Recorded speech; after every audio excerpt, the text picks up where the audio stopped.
I'm Ed Defort, the editor of NFDA Publications, and I'm sitting with NFDA's newest at-large representatives for the NFDA Executive Board with their election victories today here in Napa, California.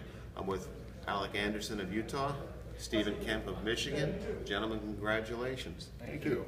Now, just want to talk a little bit about your introduction into funeral service. Stephen, take this one first. Why did you decide to become a funeral director? Well, actually, I had a family in Youngstown, Ohio, my uncle, who convinced me that I should do this, maybe after what I did first. So I went to school to become a researcher first and then came back to funeral service later. Alec?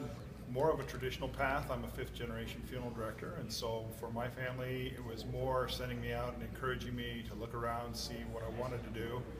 And I came back to funeral service because it's what held my interest the most and where I found my passion. Well, let me ask you this.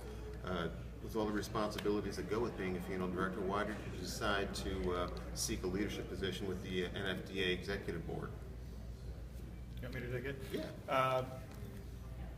Most, as I said earlier today, is to have a voice, to make sure that I got heard, make sure the issues that my state and myself felt were important were heard, and to allow others, as you sit at the table with them, if they don't feel comfortable, to make sure that they get heard also if they're willing to come to me. Right. Steve? Well, the reason why I enjoyed coming on executive board is I came from a non-traditional background, as I said earlier, and I think we should be more about advocacy and stronger voice in advocacy and unify all the associations together to bring about our chief thing, unified by our calling, strengthened by diversity, which I always like. What would you say are some of the issues affecting funeral service that you'll be able to deal with as a member of the Executive Board for NFDA? Well, one of the issues basically is to talk about the death care industry and funeral directors being the voice for funeral directors. And everybody thinks death care industry, they talk about cemeterians, other people, hospital people, hospice people. I think it should be funeral directors who should be the voice for funeral service. Any thoughts on that, Alec? I agree with Stephen. I really think that it's about us telling our story, about us having a voice in how people perceive us. All people perceive, it seems like, is too high a cost. They don't see all the behind the scenes things that go on, and I think it's important for us to go ahead and start to put out the message of what we do and why there's costs associated with that. All right.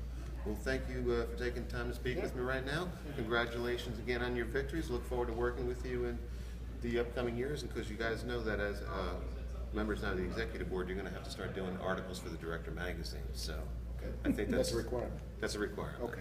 But thanks again, and that's it from Napa, California at NFDA Leadership.